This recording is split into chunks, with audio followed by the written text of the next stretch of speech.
Hello বন্ধুরা, তোমরা সবাই কেমন আছো? আবারও চলে আসলাম আরেকটা খুবই সুন্দর পিঠের রেসিপি নিয়ে। আজকের এই পিঠের ডিজাইনটা খুবই সুন্দর, আশা করি সবার কাছে খুব ভালো লাগবে। আজকে আমি তোমাদের জন্য নিয়ে আসলাম সিরিঞ্জ পিঠার একটা সহজ ডিজাইন। এরকম ডিজাইনের পিঠাটা তোমরা যদি একবার তৈরি করো, বারবার তৈরি করতে ইচ্ছে করবে, এতটাই সুন্দর এই ডিজাইনটা। হার্টের শেপ দিয়ে মাঝখানটা নেটের মতো করে আমি এই ডিজাইনটা করেছি। সিম্পল একটা ডিজাইন, ছোট থেকে বড় যে কেউ একবার এই ডিজাইনটা দেখলে একদম চোখ বন্ধ করে বানিয়ে নিতে পারবে। তাহলে চলো আজকের সিরিঞ্জ পিঠার রেসিপিটা শুরু করা যাক। প্রথমে এখানে আমি নিয়ে নিলাম 1 কাপ সেদ্ধ চাল। চালটাকে আমি আগের দিন রাত্রেবেলা ভিজিয়ে রেখেছিলাম, কয়েকবার ধুয়ে ক্লিন করে নিয়ে আসলাম। দেখো, এবার আমি একটা মিক্সি জারে দিয়ে চালটাকে পেস্ট করে নেব। আমি এখানে প্যাকেটের সেদ্ধ চালটা নিয়েছি, তোমরা চাইলে যে কোনো সেদ্ধ চাল বা আতপ চাল দিয়ে এই পিঠের ডিজাইনটা করতে পারবে একদম সহজে। দেখো বন্ধুরা, মিক্সি জারে নেওয়ার পর সামান্য পরিমাণ পানি দিয়ে আমি চালের পেস্টটা রেডি করে নেব। চালের পেস্টটাকে ভালো করে ছাঁকনি দিয়ে ছেঁকে স্মুথ একটা ব্যাটার রেডি করে নেব। তোমরা যখন আমার মতো করে এরকম সিরিঞ্জ পিঠা তৈরি করতে যাবে, অবশ্যই চালের পেস্টটাকে ছাঁকনিতে ছেঁকে এরপর সিরিঞ্জ পিঠাটা রেডি করবে।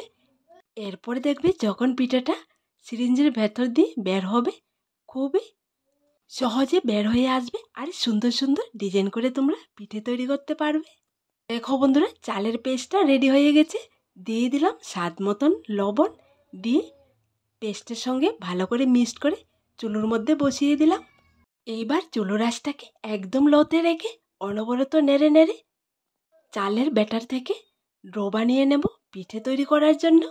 সিরিঞ্জ বা কলপিঠা তৈরি করার একদম সহজ পদ্ধতি এটাই, তোমরা অবশ্যই একবার ট্রাই করে দেখবে। দেখো বন্ধুরা, কয়েক মিনিট নাড়ার পর ডোটা রেডি হয়ে গেছে। এরকম কাঁচা অবস্থায় আমি নামিয়ে নেব।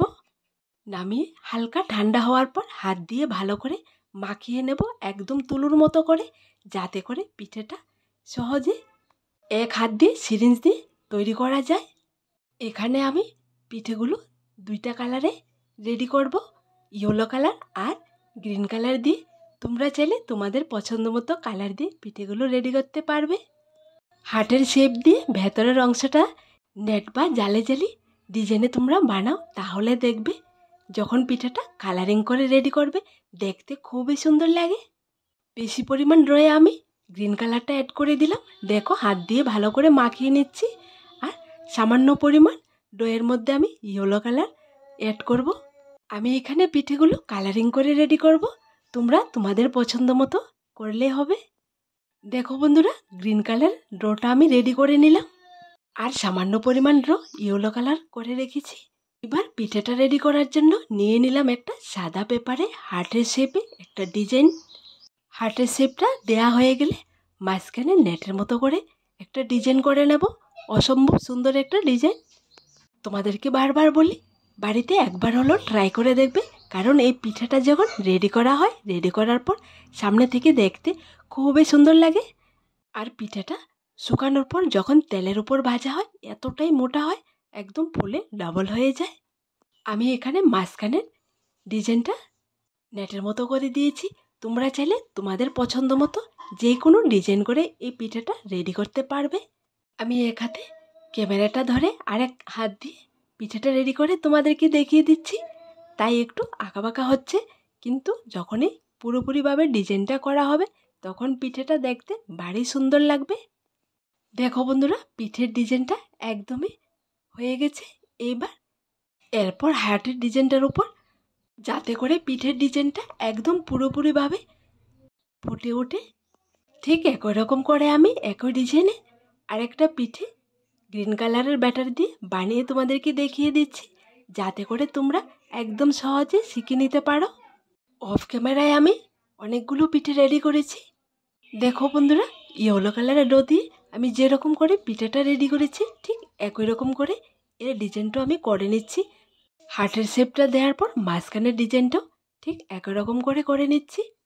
সামান্য পরিমাণ সেদ্ধ চাল দিয়ে এখানে আমি অনেকগুলো পিঠে রেডি করে তোমাদেরকে দেখাবো। তোমাদেরকে বলি বন্ধুরা, ঘরে থাকা সামান্য আতপ চালের গুঁড়ি হোক আর সেদ্ধ চালের গুঁড়ি হোক, আটা, ময়দা, সুজি, যে কোনো একটা দিয়ে তোমরা এই পিঠের ডিজাইনটা একবার হলেও করে দেখবে। খেতে দারুণ স্বাদ লাগে আর দেখতেও খুবই সুন্দর ডিজাইনটা। দেখো বন্ধুরা, এক এক করে আমি সবগুলো পিঠের ডিজাইন করে নিলাম। আর দেখো পিঠেগুলো দেখতে কতটা সুন্দর হয়েছে। সবগুলো পিঠে রেডি করে নিলাম। এবার পিঠেগুলোকে স্টিম করতে হবে। এখানে স্টিম করার জন্য আমি আগে থেকে চুলোর মধ্যে পানি বসিয়ে রেখেছি। পানিটা ফুটে এসছে। এরপর নিয়ে নিলাম একটা স্টিমার। স্টিমারের ভেতর পিঠে আমি সেট করে বসিয়ে দেব। এরপর উপর দিয়ে ঢাকনা দিয়ে সেকেন্ডের মধ্যে তোমরা সুন্দর সুন্দর পিঠে স্টিম করে নিতে পারবে। প্রথমে আমি একটা পিঠে স্টিম করে নামিয়ে নিলাম। এরপর আমি 3-4টে পিঠে দিয়ে স্টিম করে নামিয়ে নেব। তোমাদেরকে বলি বন্ধুরা, আমার মতো যদি সিরিঞ্জ বা কলপিঠা তৈরি করতে চাও তাহলে ভিডিওটা ফুল দেখার অনুরোধ রইল। ঠিক একই রকম করে আমি সবগুলো পিঠে স্টিম করে নামিয়ে নেব। দেখো, স্টিম করার পর পিঠের কালারগুলো অনেকটাই চেঞ্জ হয়েছে। এবার যখন পিঠেগুলোকে রোদ্রেতে শুকানো হবে তখন কালারগুলো দেখতে খুবই সুন্দর লাগবে। দেখো বন্ধুরা, পিঠেগুলো স্টিম করে নামানোর পর হালকা ঠান্ডা করে নিলাম। এরপর আমি প্লাস্টিকের পেপার থেকে ছাড়িয়ে সুন্দর করে একটা চালনির মধ্যে নিয়ে নিলাম। এখানে পিঠেগুলো উল্টো সাইডে রেখেছি। দেখো, পিঠের উল্টো সাইডটাও দেখতে কতটা সুন্দর, ডিজাইনটা খুবই সুন্দর লাগে। এবার রোদ্রেতে দিয়ে ভালো করে শুকিয়ে নেব। তো বন্ধুরা, তোমাদেরকে বলি, আজকের এই সিরিঞ্জ পিঠার সিম্পল ডিজাইনটা তোমাদের কাছে কেমন লাগলো ছোট্ট একটা কমেন্টে লিখে জানাবে। দেখো বন্ধুরা, সবগুলো পিঠে পেপার থেকে ছাড়িয়ে উল্টিয়ে পাল্টিয়ে রোদ্রের মধ্যে দিয়ে শুকিয়ে নিয়ে আসলাম। শুকানোর পর দেখো পিঠের কালারটা, আরে বাহ, কালারটা দারুণ সুন্দর লাগছে। অবশ্যই একবার ঘরেতে থাকা সামান্য উপকরণ দিয়ে এই পিঠের ডিজাইনটা বানিয়ে দেখবে। এইবার তেলের উপর দিলে একদম দ্বিগুণ হয়ে ফুলে উঠবে, ফুলকো ফুলকো।